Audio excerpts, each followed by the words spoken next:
Welcome to Hi-Inno channel.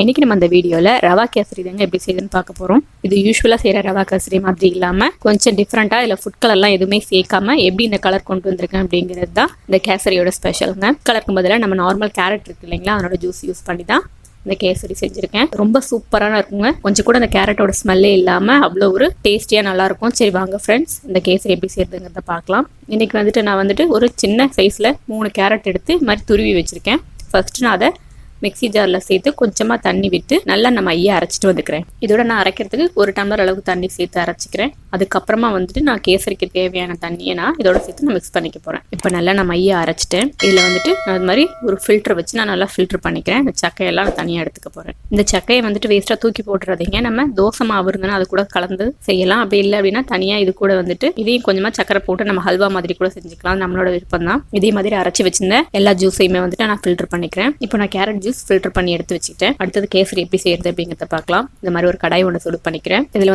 2 table spoon அளவு நெய் விட்டுக்கிறேன். நெய் நல்லா சூடாகட்டும். இதில் நான் கொஞ்சமாக முந்திரியை ஃபஸ்ட் நல்லா வறுத்து எடுத்துக்கிறேன். ரொம்ப கருகி விட்டுறாதீங்க. லைட்டாக அந்த கலர் மாறும்போது எடுத்து வச்சுக்கிறேன். இப்போ நல்லா கலர் மாறிடுச்சு. இதை வேற ஒரு பிளேட்டில் எடுத்து வச்சுக்கிறேன். இதிலே நான் கொஞ்சமாக திராட்சையும் நல்லா நெய்யில் வறுத்து அதையும் நான் அந்த முந்திரியோட சேர்த்து எடுத்து வச்சுக்க போகிறேன். இப்போ நான் திராட்சையும் நல்லா வறுத்து முந்திரியோட எடுத்து வச்சுக்கிட்டேன். இதில் பார்த்தீங்கன்னா அதே நெய்யிலே நான் ரவை வறுத்துக்க போகிறேன். இது ஆல்ரெடி வறுத்த ரவை தான். இதனால நெய்யில் கொஞ்சம் வறுத்துக்கிட்டா நல்லாயிருக்கும் அப்படிங்கிறதுக்காக இதில் வறுத்துக்க போகிறேன். இப்போ 1 கப் அளவுக்கு ரவை எடுத்து வச்சிருக்கேன். நீங்கள் எந்த கப்பை வேணாலும் மெஷர்மெண்ட்டாக எடுத்துக்கோங்க. அந்த கப்லேயே தண்ணி நான் சொல்கிற அளவு எடுத்து இப்போ இந்த 1 கப் ரவையும் நான் அதே நெய்யிலே நல்லா வறுத்துக்க போகிறேன். வாசனை வர்ற அளவுக்கு வறுத்துக்கிறேன். கருக விட்டுறாம வாசனை வர்ற அளவுக்கு வறுத்துக்க போறேன். ரவை நல்லா வறுபட்டுடுச்சு. இப்போ இதை நான் வேற ஒரு பிளேட்ல மாத்திக்கிறேன். இப்போ அதே கடாயிலே நம்ம எடுத்து வச்சிருந்த அந்த கேரட் ஜூஸ் இருக்கு இல்லையா, அது இதில் நான் கொதிக்க வைக்க போகிறேன். இப்போ நான் ரவை எந்த கப்பில் எடுத்தனோ அதை 1 கப் ரவை அப்படின்னா 3 பங்கு அளவுக்கு தண்ணி வச்சுக்கோங்க. கரெக்டாக இருக்கும். சிலர் 2 வைப்பாங்க. நீங்கள் 3 வச்சிங்க அப்படின்னு ரவை நல்லா வேகிறதுக்கு கரெக்டாக இருக்கும். அதனால 1க்கு 3 அப்படின்னு எடுத்துக்கோங்க. இல்லை நம்ம ஸ்வீட் செய்யும்போது கொஞ்சம் உப்பு சேர்ப்போம் இல்லையா, அதனால ஒரு பிஞ்சு உப்பு சேர்த்துக்கிறேன். வாசனைக்காக ஏலக்காய் தூள் ஆல்ரெடி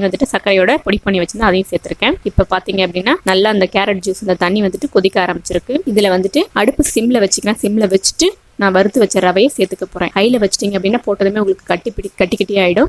அதனால் சிம்மில் வச்சுட்டு இந்த மாதிரி கைவிடாமல் கலக்கிக்கிட்டே இருங்க. நான் கேரட் ஜூஸ் அரைக்கும் போது 1 டம்ளர் தான் ஊற்றுறேன் தண்ணி. நீங்கள் உங்களுக்கு தேவையான அளவுக்கு நீங்கள் அதுக்கப்புறமா நீங்கள் தண்ணி எக்ஸ்ட்ராவே ஆட் பண்ணிக்கிறேன். இப்போ நான் 1 பங்கு ரவைக்கு 3 பங்கு அளவுக்கு தண்ணி வச்சுருக்கேங்க. இதாங்க கரெக்டாக இருக்கும் உங்களுக்கு. அடுப்பு சிம்மில் தான் வச்சுருக்கேன். சிம்மில் வச்சுட்டு கைவிடாத மாதிரி கலக்கிக்கிட்டே இருங்க. நான் இதில் எந்த ஒரு ஃபுட் கலருமே சேர்க்கலங்க. வெறும் இந்த கேரட் ஜூஸோட கலர் தாங்க இந்த அளவுக்கு எல்லோயிஷாக மாறி இருக்கு. நமக்கு கேசரி மாதிரியே இருக்கணும் அந்த கலர் பவுடர் சேர்த்து அப்படியே நான் கேரட் சேர்த்து செஞ்சிருக்கேன். இப்போ ரவை நல்லா வெந்திரிச்சிட்டு இருக்கு.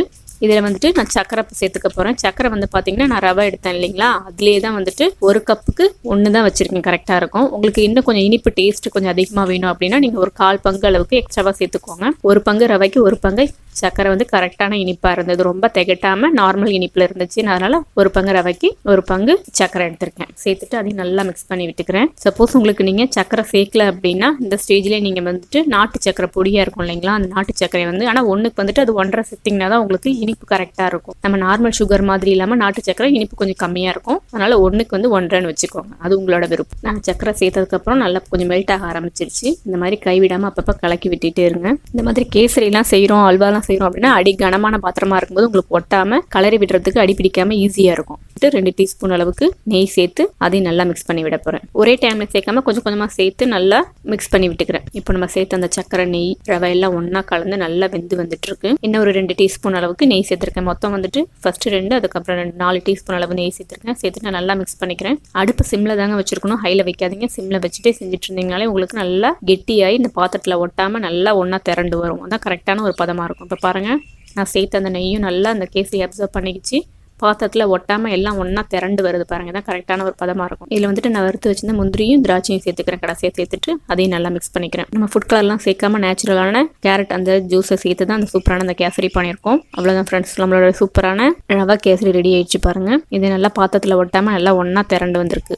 இதான் ஒரு கரெக்டான பதமாக இருக்கும். இந்த ஸ்டேஜில் நம்ம ஸ்டவ் ஆஃப் பண்ணிக்கலாம். உங்களுக்கு இன்னும் கொஞ்சம் நெய் நல்லா இருக்கணும் அப்படின்னு நினச்சிங்க அப்படின்னா நீங்கள் இன்னும் கூட சேர்த்துக்கலாம். அது உங்களோட விருப்பம் தான். எனக்கு போதும் அப்படிங்கிறனால நான் இதோட ஸ்டாப் பண்ணிவிட்டு ஸ்டவ் ஆஃப் பண்ணிடுறேன். இது நல்லா கொஞ்சம் ஆறட்டும். ஆறினதுக்கப்புறமா நம்ம சர்வ் பண்ணிக்க வேண்டியதான். அவ்வளோதான் ஃப்ரெண்ட்ஸ், நம்மளுடைய சூப்பரான நேச்சுரலான கலரை யூஸ் பண்ணி இந்த ரவா கேசரி தான் எப்படி செய்யுது அப்படிங்கிறத பார்த்துருக்கோம். இதில் நீங்கள் எக்ஸ்ட்ராவாக டூட்டி ஃப்ரூட்டி இருந்தால் அதை சேர்த்துக்கலாம். அது உங்களோட விருப்பம் தான். வெள்ளரி விதை இது மாதிரி எந்த நட்ஸ் வேணாலும் நம்மளோட விற்பனையில் வறுத்துட்டு சேர்த்துட்டோம் அப்படின்னா நம்ம சூப்பரான டேஸ்ட்டில் நம்மளோட கேசரி ரெடி ஆகிடும். கண்டிப்பாக அதை நீங்கள் உங்கள் வீட்டில் செஞ்சு பாருங்கள். எப்படி இருந்தது அப்படிங்கிறத மறக்காமல் உங்களோட கமெண்ட்ஸ் எனக்கு கமெண்ட் பண்ணுங்கள். இந்த வீடியோ பிடிச்சிருந்து அப்படின்னா லைக் பண்ணுங்கள். பண்ணுங்கள், ஷேர் பண்ணுங்கள். ஹாய்னோ சேனலை ஃபஸ்ட் டைம் பார்க்குறீங்க அப்படின்னா சப்ஸ்கிரைப் பண்ணுங்கள். மறக்காமல் பக்கத்தில் இருக்கிற பெல் பட்டனையும் ப்ரெஸ் பண்ணிக்கோங்க. இன்னொரு சூப்பரான ஒரு ரெசிபியோட உங்களை நான் மீட் பண்ணுறேன். Thank you friends.